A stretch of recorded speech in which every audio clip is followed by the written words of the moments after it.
This big wave season, we're making our triumphant return to Nazaré, Portugal for the TUDOR Nazaré Big Wave Challenge.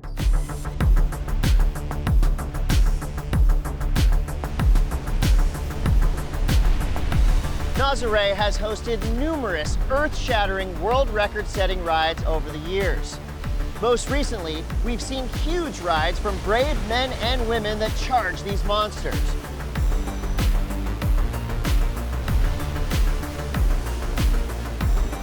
Check out this ride from February 11, 2020, when Maya Gaviera set the world record for the largest wave surfed at 73.5 feet. The next season, Sebastian Studner rode this beast of a wave on October 29, 2020. With this ride, Studner took over the world record for largest wave surfed.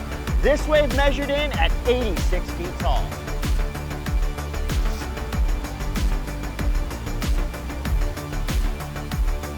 Be sure to catch the TUDOR Nazaré Big Wave Challenge on redbull.tv and worldsurfleague.com.